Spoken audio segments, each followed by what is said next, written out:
அருட்பெருஞ்சோதி அருட்பெருஞ்சோதி தனிப்பெரும் கருணை அருட்பெருஞ்சோதி. எல்லா உயிர்களும் இன்புற்று வாழ்க, பல்லல் மலரடி வாழ்க வாழ்க, கொல்லா விரதம் குவளை எல்லாம் ஓங்குக, நல்லோ நினைத்த நலம் பெறுக, நன்று நினைத்த எல்லோரும் வாழ்க இசைந்து. உலக மக்களே, அறிவார்ந்த அன்பர்களே, ஆண்மநேய ஒருமைப்பாடுடைய அன்பர்களே, வல்லப்பம்மா நமக்கு அருளிய திருவெட்பாவில் 3ஆம் திருமுறையில் இருக்கின்ற பாடலுடைய விளக்கங்களை பார்த்து கொண்டிருக்கிறோம். 3ஆம் திருமுறையிலே பதிகம் 3 இரங்கல் மாலை என்ற பதிகத்தில் இருக்கின்ற பாடலுடைய விளக்கங்களை பார்த்து கொண்டிருக்கிறோம். இரங்கல் மாலை என்பது இறைவன் தன்னை ஆட்கொண்ட பிறகு எந்த நிலையிலும் தன்னை வந்து பார்க்கவில்லை என்ற நிலையை விண்ணப்பமாக வைக்கிறார். எப்படி என்றால், தலைவி தலைவனை நினைத்து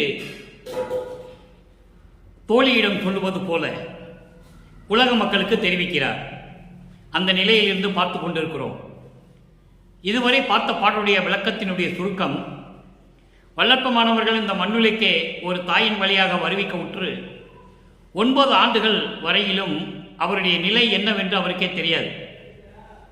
9 ஆண்டுகள் கழித்து இறைவன் வந்து ஆட்கொண்ட பிறகு இறைவனால் வருவிக்க உற்றவன் என்ற ஒரு நிலை மட்டும் அவருக்கு தெரிகிறது. அந்த நிலையில் இறைவனை பார்ப்பதற்காக திருவொற்றியூர் சொல்லுகிறார்.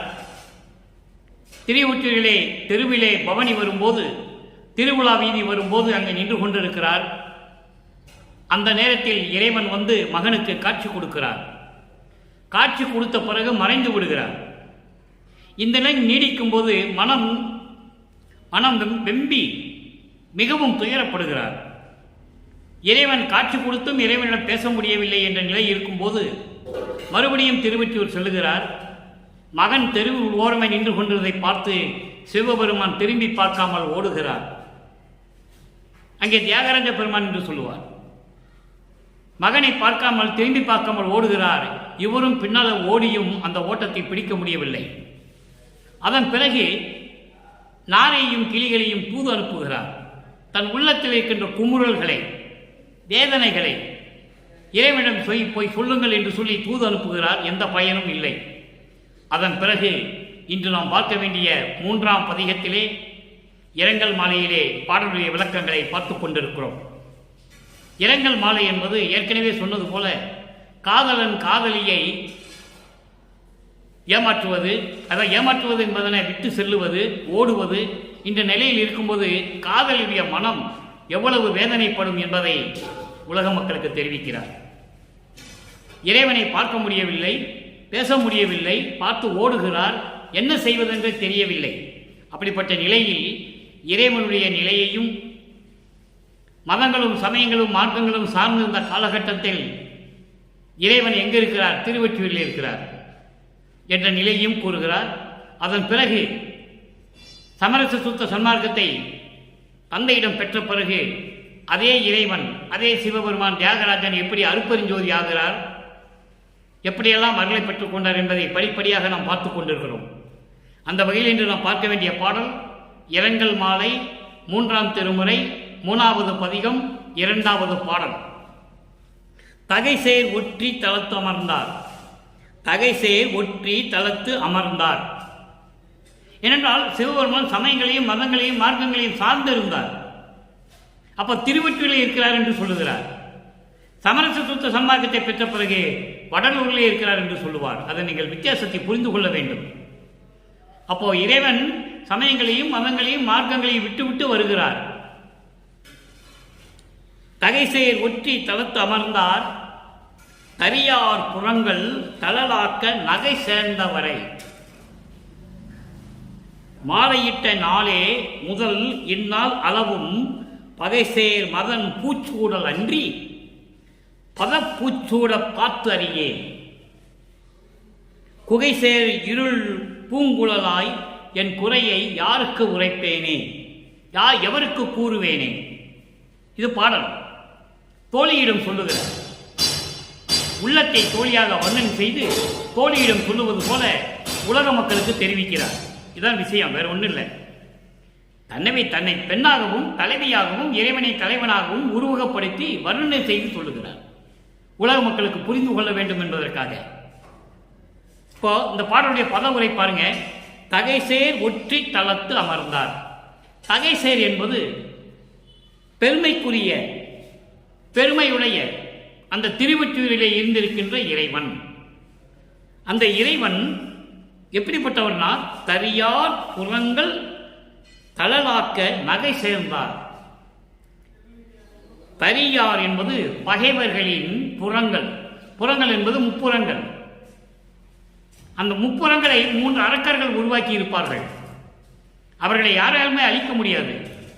அந்த நேரத்தில் விண்ணுலகில் இருக்கின்ற தேவர்கள் எல்லாம் இறைவனை வேண்ட சிவபெருமான் வருகிறார். நல்லா கவனிங்க. சிவபெருமான், சொக்கநாதர், தியாக பெருமான் என்ன பேர் சொன்னார் சரி, அவங்களாம் ஒரு குரூப்பு, அவங்களாம் ஒரு குழு. அருட்பெருஞ்சோதி ஆண்டவர் தனிப்பட்டவர், தனித்தலைமைப்பதி அவர். அப்போ சமயங்களும் மதங்களும் மார்க்கங்களும் சேர்ந்த காலகட்டங்களில் அவரை சிவபெருமான் என்று சொல்லுவார் வளர்ப்பமானவர்கள்.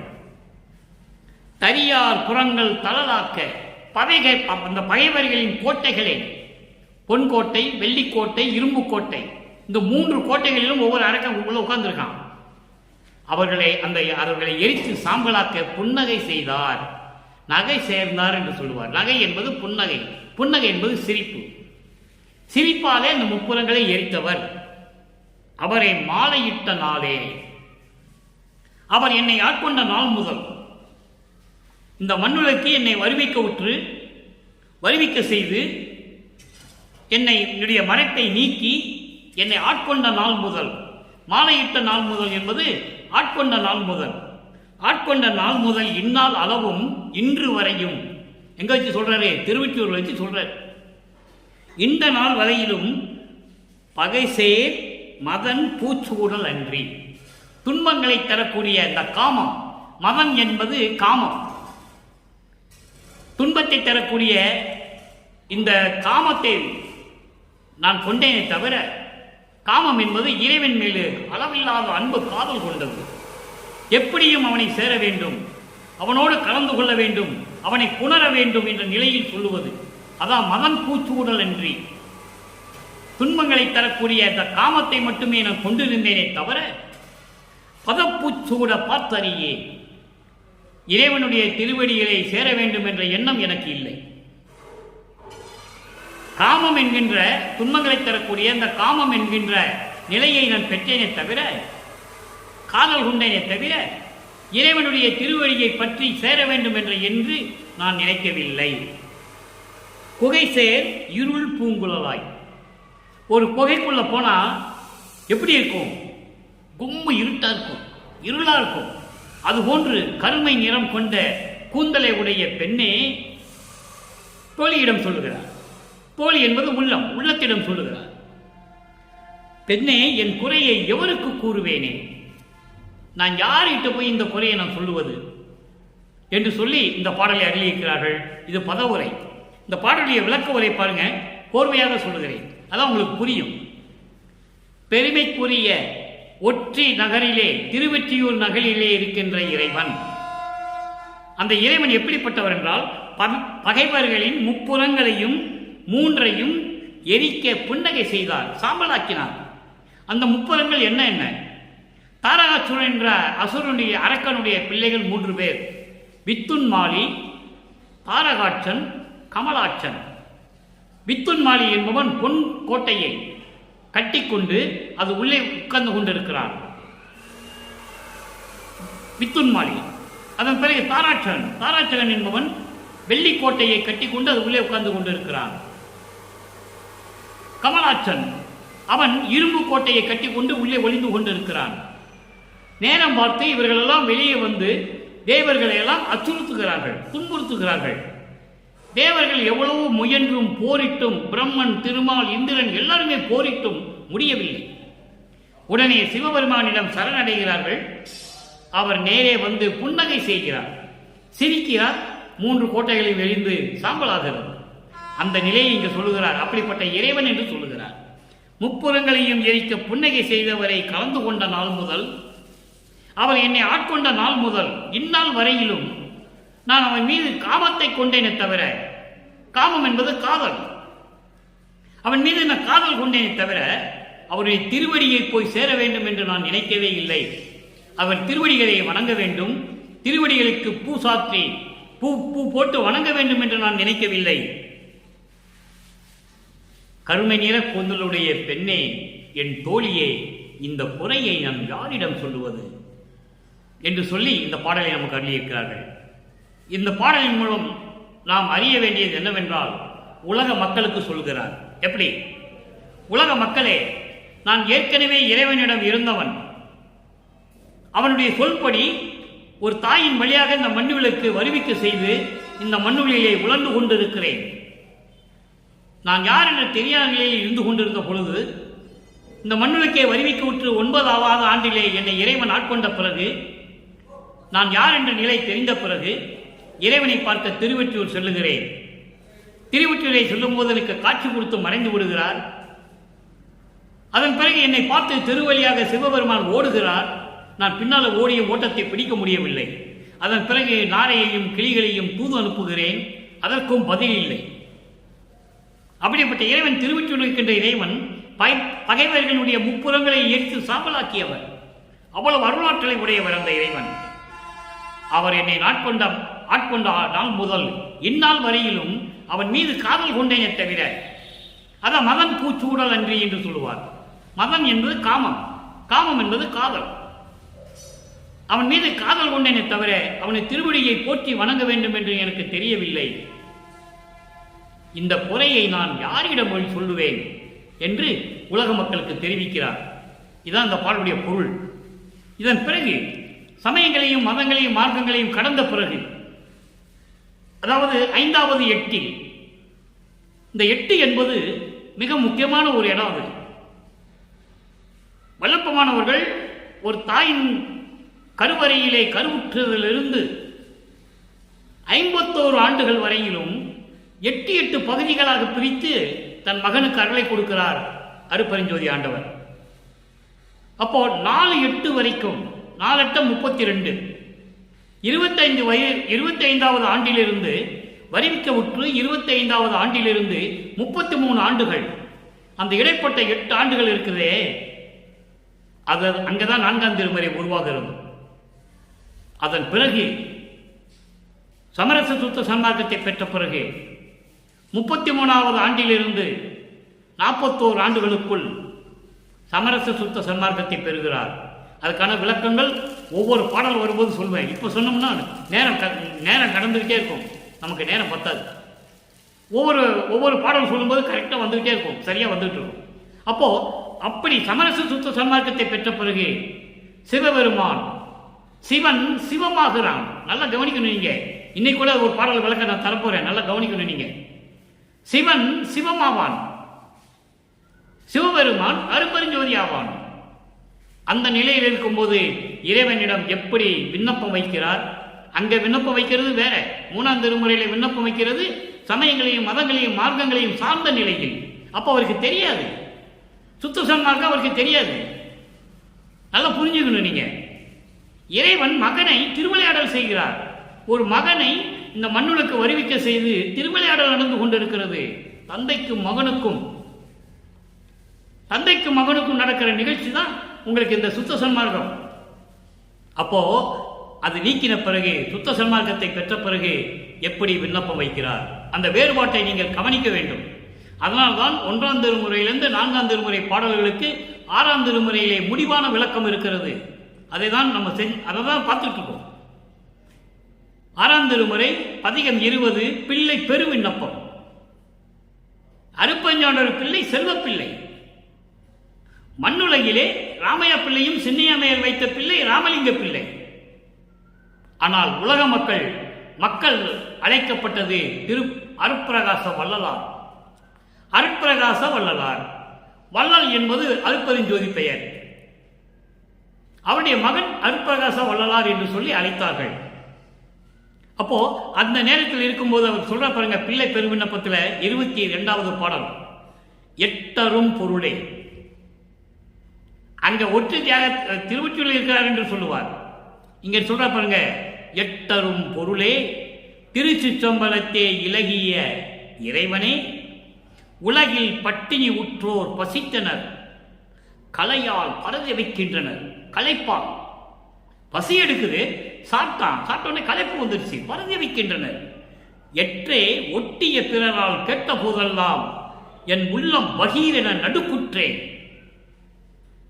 இட்ட இவ்வுலகில் பசியெனில் எந்தா என் உள்ளம் நடுங்குவது இயல்பே.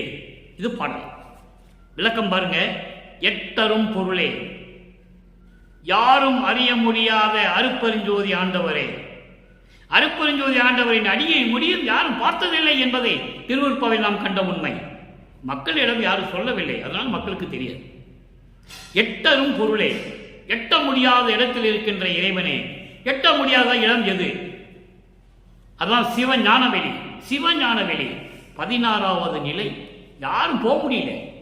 அப்படி இந்த உலகிலே யாரும் அறிய முடியாத நிலையில் இருக்கின்ற இறைவனே, அருப்பெருஞ்சோதியே, திருச்சிற்றம்பலத்தே இலகிய இறைவனே. திருச்சிற்றம்பலத்தில் இலகிய இறைவன் யார்? அருப்பெருஞ்சோதி. உலகில் பட்டினி உற்றோர் பசித்தனர். உலகிலே பட்டினி கிடந்தவர்கள் பசிக்கு உணவு உண்டுவது கூட, உணவு எடுத்துக்கொண்ட போது கூட களைப்பால் பரிதவிக்கின்றனர். பட்டினி கிடக்கிறாங்க, பசியோடு இருக்கிறாங்க, களைப்பால் பரிதவிக்கிறாங்க என்று ஒட்டிய பிறலால், பக்கத்தில் இருக்கிறவங்க சொன்னதுனால, பக்கத்தில் அக்கம் பக்கம் இருக்கிறவங்க, அதான் ஒட்டிய பிறலால், அக்கம் பக்கத்தில் இருக்கிறவங்க எல்லாம் சொல்லி நான் கேட்ட போதெல்லாம் உள்ளம் பகீரென நடுக்குற்றேன். ஒரு பசியினுடைய கொடுமையை, ஒரு ஜீவனுக்கு பசி வந்தால் எப்படி பசி வந்தால் எப்படி அவன் நடுங்குவான் என்ற நிலையை எவ்வளவு அருமையாக இந்த பிரபஞ்சம் தோன்றிய காலத்திலிருந்து எந்த முனிவனும் எந்த ரிஷியும் சொல்லாததை நமது இறைவன் வல்லற்பெருமான் சொல்லுகிறார். பசியின் கொடுமையை சொல்லுகிறார். ஒட்டிய பிறரால் கெட்ட போதெல்லாம் உள்ளம் பகீரென நடுக்குற்றேன்.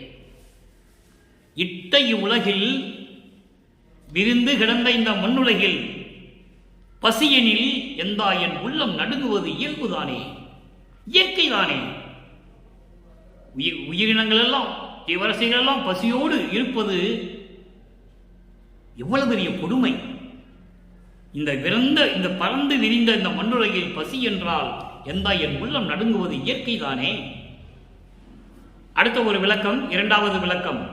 3ஆம் திருமுறையிலே இந்த பார்த்த பாடலுடைய 3 நிலைகளுக்கும் ஒவ்வொரு நிலைக்கு விளக்கம் தந்து கொண்டிருக்கிறோம்.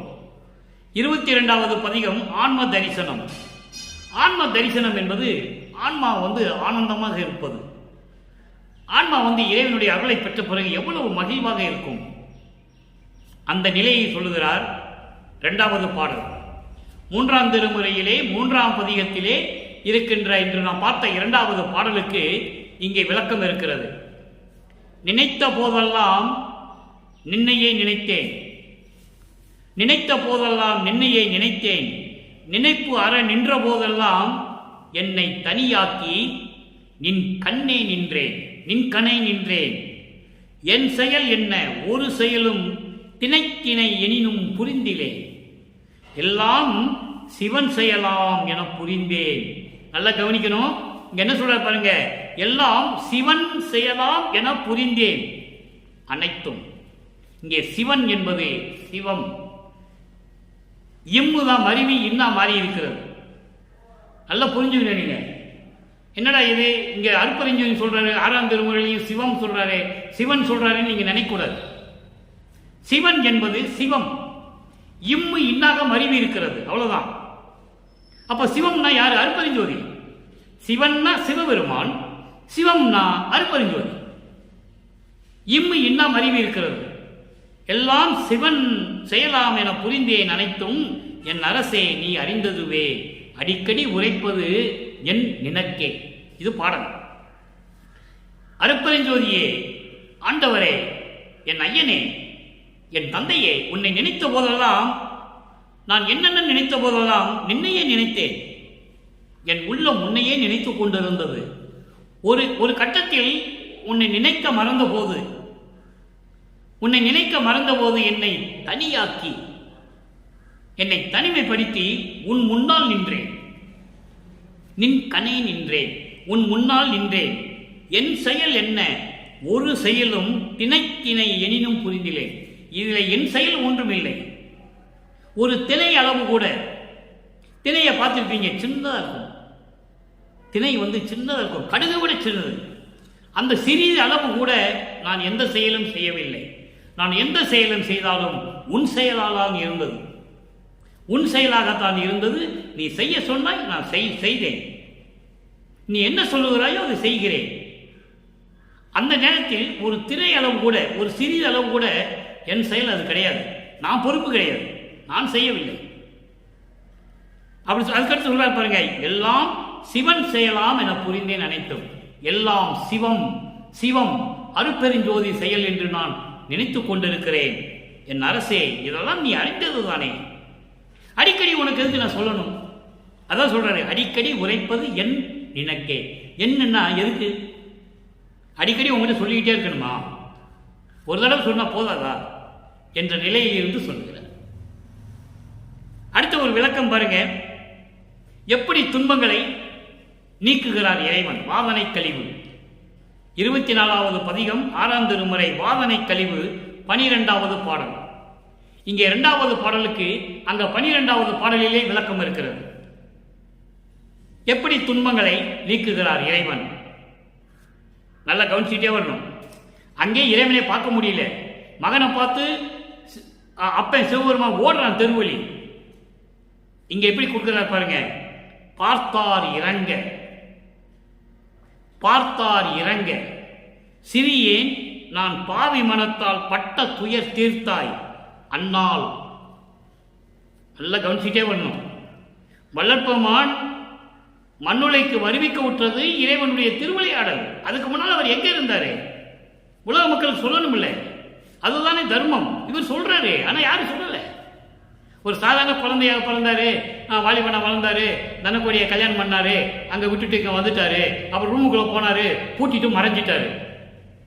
இப்படிதானே சொன்னாங்க 200 வருஷமா சொல்லிட்டு இருக்காங்க. அது இல்லை, பார்த்தார் இறங்க, சிறியே நான் பாவி மனத்தால் பட்ட துயர் தீர்த்தாய் அந்நாள்.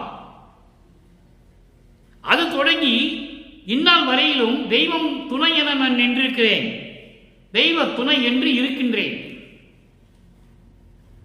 சேர்த்தாய் உலகில், சேர்த்தாய் உலகில் இந்நாள்,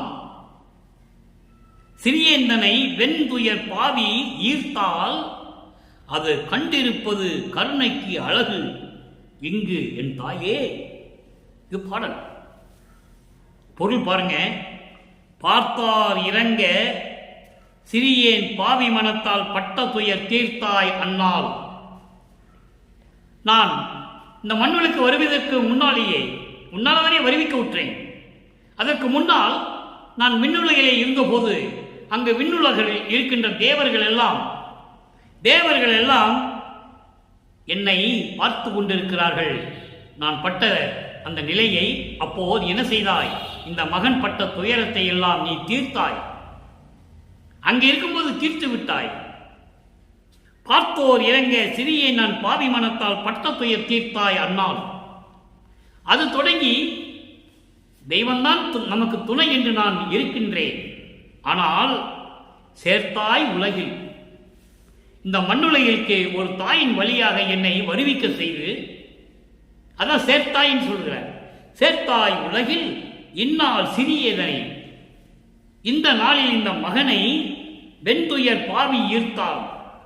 வெண்துயர் பாவி, துன்பங்கள், கொடும் துன்பங்கள், துயரங்கள், இதெல்லாம் என்னை இழுத்து போட்டு இழுத்து கொண்டிருக்கிறது. இதை நீ பார்த்து கொண்டிருப்பது அழகா? அதான் சொல்வார் ஒரு பாடலிலே, நான் அடிக்கடி அதை கூறுவதுண்டு. ஏனாதான் எனினும் யான் அம்மையினின் அடியேன் என அறிந்தேன், இதயம் அளந்தேன் என்று சொல்லுவார். இந்த மண்ணுக்கு வருவதற்கு முன்னால அவர் எங்க இருந்தாரு சொல்லணும் இல்லை, சொல்றாருல்ல, யாரும் சொன்னதில்லை. அந்த டாபிக்கே யாரும் பேசுறதில்லை, அந்த தலைப்பே பேசுறதில்லை. ஏனென்றால் சமயங்களையும் மதங்களையும் மார்க்கங்களையும் சார்ந்து இருக்கின்றவர்கள், சமரச சுத்த சன்மார்க்கத்தை மக்களிடம் விலக்கி சொல்ல அவர்களுக்கு மனம்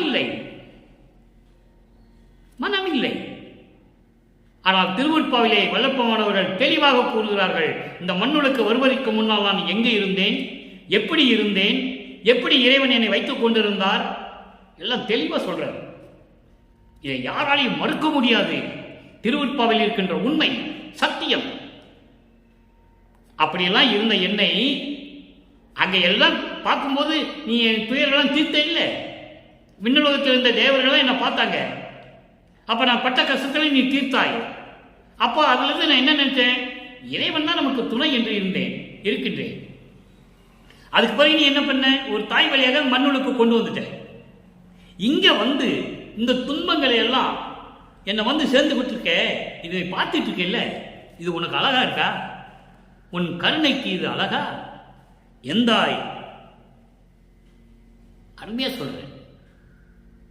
இது ஒரு நிலை. அடுத்து பாருங்க, அபயத்திறன் பதிகம் 28 6ஆம் திருமறை அபயத்திறன். இவ்வளவு விளக்கங்கள் சொல்ல வேண்டி இருக்கிறது. 3ஆம் திருமறையில் இருக்க அந்த பாடலுக்கு இவ்வளவு விளக்கங்கள் இருக்கிறது.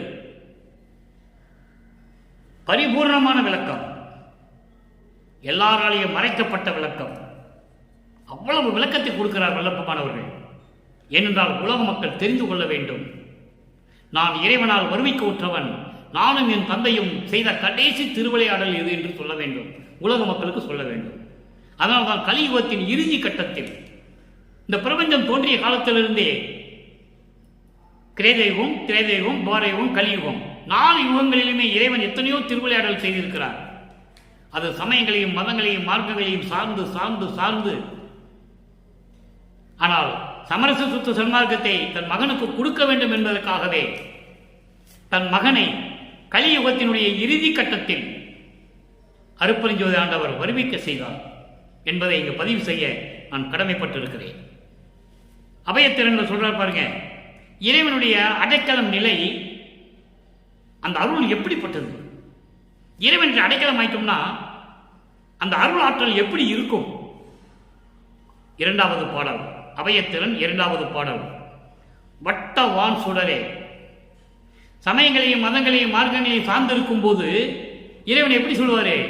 ஒற்றியிருள் இருக்கும் தியாக பெருமான், சிவபெருமான் முப்புறங்களை எரித்தார், இப்படியே தான் சொல்லிட்டு வருவார். ஏன்னா அது ஒரு தத்துவ குடும்பம். சிவபெருமானும் முருகனும் விநாயகனும் ஒரு தத்துவ குடும்பங்கள். பிரம்மனும் திருமாலும் இந்திரனும் அவங்க வைஷ்ணவ சமுதாயத்தை சேர்ந்தவர்கள். இந்த 2 குடும்பத்துக்கு சம்பந்தம் உண்டு. அருட்பெருஞ்சோதி அப்படி அல்ல, சமயங்களையும் மதங்களையும் சாராத இறைவன். அந்த அருட்பெருஞ்சோதிக்கு ஒரே பிள்ளை தான், அவர் தான் செல்வ பிள்ளை, அவர் தான் அருட்பிரகாச வள்ளலார். இது திருவருட்பாவில் கண்ட உண்மை. இங்கே பேசக்கூடிய கருத்துக்கள், விளக்கங்கள் அத்தனையுமே அன்பர்களே என் சொந்த கருத்தல்ல, சொந்த விளக்கம் அல்ல, இறைவனால் அருளப்பட்டது, இறைவனுடைய தயவையும் கருணையும் பெற்று சொல்லப்பட்டது. அவ்வளவுதான், இதான் விளக்கம். அப்போ அருட்பெருஞ்சோதியுடைய ஒரே பிள்ளை செல்வ பிள்ளை, யாரும் வள்ளலார், அவ்வளவுதான். அதனால்தான் தன் பிள்ளைக்கு எந்த சமுதாயத்தையும், எந்த சமயத்தையும், எந்த மார்க்கத்தையும், எந்த மதத்தையும் சாராமல் பெயர் வைத்தார் செல்வ பிள்ளை. எதையும் சாராது. சின்னைமை அவர்களும் ராமைய பிள்ளை அவர்களும் தன்னுடைய குழந்தைக்கு ராமலிங்க பிள்ளை என்று பெயர் வைத்தார்கள். ஆனால் மக்களால் இறைவனால் அழைக்கப்பட்டது அருட்பிரகாச வள்ளலார். அப்போ வட்ட வான் சுடரே, வளர் ஒளி விளக்கே, வயங்கும் சிற்ஜோதியே, அடியேன் இட்டமே, இட்டத்து இசைந்து உள்ளே கலந்த இன்பமே, என் பெரும் பொருளே, கட்டமே தவிர்த்து இங்கு என்னை வாழ்வித்த கடவுளே, கனக மன்றகத்தே நட்டமே புரியும் பேரருள் அரசே, நம்பினேன் கைவிடல் எனையே. இது பாடல். வட்ட வான் சுடரே, வானில் உலாவுகின்ற சுடரே, வளர் ஒளி விளக்கே, அருட்பெருஞ்சோதியே, பயங்கும் சிற்ஜோதியே, ஞான ஜோதியாக மெஞ்ஞான ஜோதியாக விளங்கும் இறைவனே, அடியேன் இட்டமே இட்டத்து இசைந்து என்னுடைய விருப்பம்தான் உன்னுடைய விருப்பமாக ஏற்றுக்கொண்டு. விளக்கம் இவ்வளவு அற்புதமா தந்திருக்கார் பாருங்க. என்னுடைய விருப்பம்தான் தன்னுடைய விருப்பமாக ஏற்றுக்கொண்டு என் உள்ளத்திலே கலந்த இன்பமே, உள்ளே கலந்த இன்பமே என்று சொல்லுகிறார். இறைவன் என்னோடு கலந்து விட்டான் என்று யாருமே சொன்னதில்லை. அது நீ அகவல்லோட பார்த்துக்கலாம். முத்தரும் தேவரும் முனிவரும் சித்தரும் யாவரும் பெற்றிடாகியல் என கலித்தனை. அப்படி என்ன அர்த்தம்? யாருமே பெற முடியல. அதுதான் இறைவன் தன்னோடு கலந்தது. வல்லற்ப போய் இறைவனோட கலக்கலை, அவர் வராரு மகனோட, வந்துதான் ஆகணும், வேற வழி இல்லை. ஏன்னா நீ என்னோட கலந்தாதான் அந்த பிரபஞ்சத்தை நான் இயக்குவேன்னு சொல்லிட்டார் அவர். திருவருட்பால் இருக்கு. நீ தனியா இருந்தீங்கன்னா இந்த பிரம்மன், திருமால், ருத்திரன் இவங்கெல்லாம் போய் தவம் இருப்பாங்க. நீ தயவும் கருணையும் உடையவன், நீ வரத்தை கொடுத்துருவேன், திருப்பி சமரச சுத்த சன்மார்க்கத்தை உருவாக்க முடியாது. நீ என்கிட்ட கொடுத்துரு, நீ என் கூட வந்துரு, என்கிட்ட எவனும் வரமாட்டான், நான் பார்த்துக்கிறேன். அதனால்தான் பிரம்மனும் திருமாலும் அவருடைய அருப்பஞ்சனுடைய மகனை பார்த்து அவ்வளவு பயப்படுவார்கள். திருப்பால் அத்தனை பாட்டு இருக்கு. ஒரு பாட்டு ரெண்டு பாட்டு இல்லை, நிறைய பாட்டு இருக்கு. என்னை பார்த்து பயந்து நடுங்குவார்கள் என்று சொல்லுகிறார். செத்து செத்து பிறந்தவர்கள் என்று சொல்லுவார். அவர்களாம் என் முன்னால் சமமே கிடையாது என்று சொல்லுவார். இது திருவருட்பாவில் கண்ட உண்மை, யாரும் மறுக்க முடியாது. அவ்வளவு பாடல்கள் இருக்கு. அப்போ நீ தனியா இருந்தா நான் இந்த பிரபஞ்சத்தை இயக்க மாட்டேன், 5 தொழிலையும் செய்ய மாட்டேன், நீ என்னோட வந்ததுன்னு சொன்னால அவர் வந்தது. அதுக்கு உள்ளே கலந்த இன்பமே எம் பெரும் பொருளே, அருட்பெருஞ்சோதி ஆண்டவரே, கட்டமே தவிர்த்து என்பது துன்பங்களை எல்லாம் நீக்கி, துயரங்களை எல்லாம் நீக்கி, பயத்தை எல்லாம் நீக்கி, எப்படி வேணால் நீங்கள் பொருள் கொள்ளலாம். துன்பம், துயரம், பயம், அச்சம், இடர்கள் எதை வேணால் நீங்கள் எடுத்துக்கலாம். அட்டமே தவிர்த்து இங்கு என்னை வாழ்வித்த கடவுளை, இங்கு நான் மண்ணுலகில் உன்னிடம் இருந்த என்னை ஒரு தாயின் வழியாக இந்த மண்ணுலக்கு வருவிக்க செய்து நான் பட்ட துன்பங்கள், துயரங்கள் கொஞ்சம் நஞ்சமா, ஆனால் என்னை ஆட்கொண்டு என் துன்பங்களை எல்லாம் நீக்கி இந்த மண்ணுலகிலே என்னை நிலை பெற வைத்த கடவுளே, நிலையாக நிற்கும்படி, அழிவில்லாமல் நிற்கும்படி, மரணமில்லா பெருவாழ்வை கொடுத்து இந்த மண்ணுலகிலே என்னை வாழ வைத்த கடவுளே, கனக மன்றகத்தே நட்டமே புரியும். கனக மன்றம் என்பது பொற்சபை, கனகம் என்பது பொன், மன்றம் என்பது சபை. கனக மன்றம் என்பது பொற்சபை. பொற்சபையிலே அருள் நடனம் செய்து கொண்டு அருளாட்சி செய்து கொண்டிருக்கின்ற பேரருள் அரசே, உன்னையே நம்பினேன் கைவிடேல் என்னையே, உன்னையே நம்பினேன் கைவிடேல் என்னையே சொல்லி இந்த பாடலை நமக்கு அருளியிருக்கிறார்கள். அடுத்தபடியாக இறுதியாக ஒரே ஒரு பாடல் விளக்கம் 112வது பதிகம் மெய்யருள் வியப்பு. 22வது பாடல். அண்டத்து அகத்தும் புறத்தும் உன்றன் ஆணை செல்லுதே, அவனே எல்லாம் வல்லான் என்று மறைகள் சொல்லுதே, பிண்டத்து அகத்தும் புறத்தும் நிறைந்த பெரிய ஜோதியே, பேயன் அளவில் விளங்குகின்ற தென்ன நீதியே. இது பாடல். விளக்கம் பாருங்க. அண்டங்களின் உட்புறத்திலும் வெளியிலும் உன்னுடைய ஆட்சி செல்லுதே. உன் ஆட்சி செய்து கொண்டிருக்கிறது உன் கட்டளை மீறி யாரும் நடக்க முடியாது. அண்டத்தை அகத்தும் புறத்தும் ஒன்றான ஆணை செல்லுதே, உன்னுடைய அருளாட்சியை செலுத்துகிறாய். அதே போன்று அவனே எல்லாம் வல்லான் என்று மறைகள் சொல்லுதே. மறைகள் என்பது வேதங்கள், ரிக்வேதம், யசுர்வேதம், சாமவேதம், அதர்வண வேதம். அவன்தான் வல்லவன், எல்லாம் உடையவன், எல்லாருக்கும் வல்லவன் என்று இந்த மறைகள் எல்லாம் சொல்லுதே. பிண்டத்து அகத்தும் புறத்தும் நிறைந்த பெரிய ஜோதியே. பிண்டம் என்பது ஜீவராசிகள், உயிரினங்களில் உள்ளேயும் வெளியேவும், பிண்டங்களின் அகத்தும் புறத்தும் ஜீவராசிகளின் உள்ளேயும் வெளியேயும் பரிபூர்ணமாக விளங்கிக் கொண்டிருக்கின்ற பெரிய ஜோதியே, அருட்பெருஞ்சோதியே, பேயன் அளவில் விளங்குகின்ற தென்ன நீதியே. இந்த சிறிய அளவில் என்னோடு கலந்து கொண்டு நிலையாக இருக்கின்ற, எப்படி சொல்றார் பாருங்க, பேயன் அளவில் விளங்குகின்ற. பேயன் என்பது தன்னை தாழ்த்திக் கொள்ளுகிறார், வேற ஒன்றும் இல்லை. தந்தையிடம் தன்னை தாழ்த்திக் கொள்ளுகிறார். எப்படி? இந்த சிறியவன், இந்த மகன் என்று என்னோடு கலந்து கொண்டு நிலையாக இருக்கின்ற தென்ன ஜோதியே. தென்ன ஜோதியே என்பது வல்லப்பமானவர்கள் ஒரு பாடலிலே சொல்லுவார், தென்முக கடவுள் என்று சொல்லுவார். அருட்பெருஞ்சோதியை தென்முக கடவுள் என்று சொல்லுவார். அவன் சமயங்களையும் மதங்களையும் சார்ந்திருந்த போது தட்சிணாமூர்த்தி என்று சொல்லுவார். இதெல்லாம் திருவருட்பாவில் இருக்கிறது நண்பர்களே. சமயங்களையும் மதங்களையும் மார்க்கங்களையும் சார்ந்திருந்த போது அந்த இறைவன்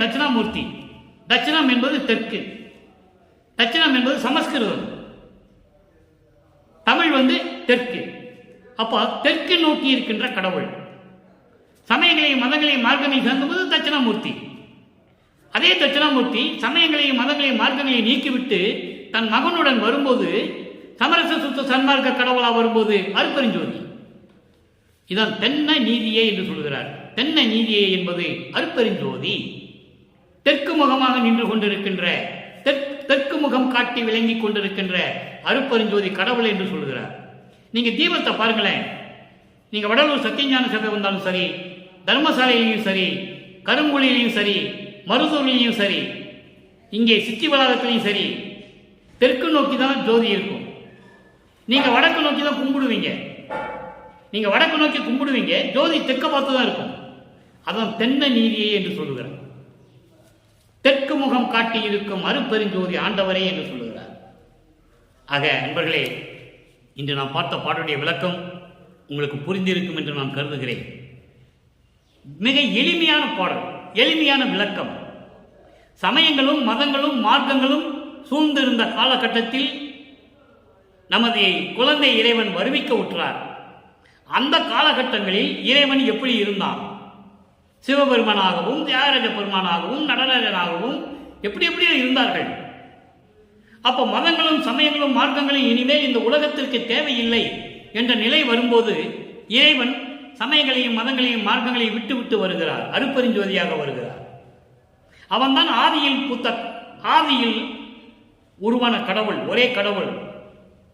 தாயில் வயிற்றில் முளைக்காத கடவுள் என்று சொல்லுவார் ஒரு பாடலில். அப்படிப்பட்ட இறைவன் எல்லாவற்றையும் நீக்கிவிட்டு அருட்பெருஞ்சோதியாக வருகிறார். ஏன் இதையெல்லாம் செய்துவிட்டு வர வேண்டும் என்ற ஒரு கேள்வி எழலாம், ஒரு கேள்வி வரும் மக்கள்கிட்ட. அப்படி வரும்போது இதெல்லாம் கடந்து வந்தாதான் அதுல ஒண்ணு இல்லைன்னு சொல்ல முடியும். அதான் வல்லப்பம்மன் சொல்லுவார், நான் இளம் வயதிலேயே பருவத்திலேயே சமயங்களையும் மதங்களையும் மார்க்கங்களையும் எப்படி சார்ந்திருந்தேன், பற்று கொண்டு இருந்தேன் என்பது எல்லாருக்கும் தெரியும் என்று சொல்லுகிறார். அப்படி சொல்லும்போது அவர் அங்கு இருந்திருக்கணும், அனுபவிக்கணும் என்பதற்காகவே அந்த நிலையில் இருந்து கொண்டிருந்தார். அதன் பிறகு தந்தையின் அறிவுறுத்தலின்படி சமரச சுத்த சன்மார்க்கத்தை பெற வேண்டும் என்பதற்காகவே அதையெல்லாம் விட்டுவிட்டு இறைவனே சமயங்களையும் மதங்களையும் மார்க்கங்களையும் விட்டுவிட்டு கலந்து தன் மகனுக்கு சமரச சுத்த சன்மார்க்கத்தை கொடுக்கிறார். அதன் பெற்ற பிறகுதான் 6ஆம் திருமுறை உருவாகிறது. அதுக்கப்புறம் தான் இவ்வளவு விளக்கங்கள் நடந்து கொண்டு இருக்கிறது. அப்போ வல்லப்பெருமான் யார் என்ற நிலை இப்போ உங்களுக்கு புரிந்திருக்கும். அவர் எதுக்காகவே வருவிக்க உற்றவர். சமரச சுத்த சன்மார்க்கத்தை மக்களிடம் பரப்ப வேண்டும், மக்களுக்கு சொல்ல வேண்டும் என்பதற்காகவே வருவிக்க உற்றவர். ஏனால் சமயங்களும் மதங்களும் மார்க்கங்களுடைய நிலை முடிந்து விட்டது, அவருடைய ஆயுள் காலம் முடிந்து விட்டது என்று சொல்லுகிறார். ஒவ்வொரு யுகத்துக்கும் ஆயுள் காலம் உண்டு. திரேத யுகத்துக்கு 12,96,000 வருடங்கள், திரேத யுகத்துக்கு 17,28,000 வருடங்கள். முதல்ல கிரேத யுகம், அடுத்து திரேத யுகம். துவார யுகத்துக்கு 8,64,000 வருடங்கள். இப்படி ஒவ்வொரு யுகத்துக்கும் வருடங்கள் கணக்கு உண்டு. ஆனால் ஒளி யுகத்துக்கு கால அளவு இல்லை. இப்ப நம்ம ஒளி யுகத்தில் இருந்து கொண்டிருக்கிறோம். அதேபோல் சமரச சுத்த சன்மார்க்கத்திற்கு கால அளவு இல்லை. இனிமேல் நிரந்தரமாக இருக்க போவது இந்த பிரபஞ்சத்தில் சமரச சுத்த சன்மார்க்கம். அப்படிப்பட்ட ஒரு மார்க்கத்தை நாம் பெற்றிருக்கிறோம். அதை நினைக்கும் போது பெருமையாக இருக்கிறது. அந்த மார்க்கத்தை பின்பற்றி இறைவனை வணங்கி இறைவனிடமிருந்து அருளையும் பொருளையும் பெற்றுக்கொண்டு எல்லா செல்வங்களையும் பெற்றுக்கொண்டு நோயற்ற வாழ்வில் இந்த வையகத்திலே நீங்கள் பிள்ளைகளோடும் மக்களோடும் மனைவியோடும் உறவினர்களோடும் வாழ்வாங்க வாழ வேண்டும் என்ற வாழ்க்கை இறைவனுடைய தயவாலையும் கருணையாலையும் இந்த வள்ளலார் மொழியில் விடைபெறுகிறேன். மீண்டும் நாளை சந்திப்போம். நன்றி, வணக்கம். அருட்பெருஞ்சோதி அருட்பெருஞ்சோதி, தனிப்பெரும் கருணை அருட்பெருஞ்சோதி.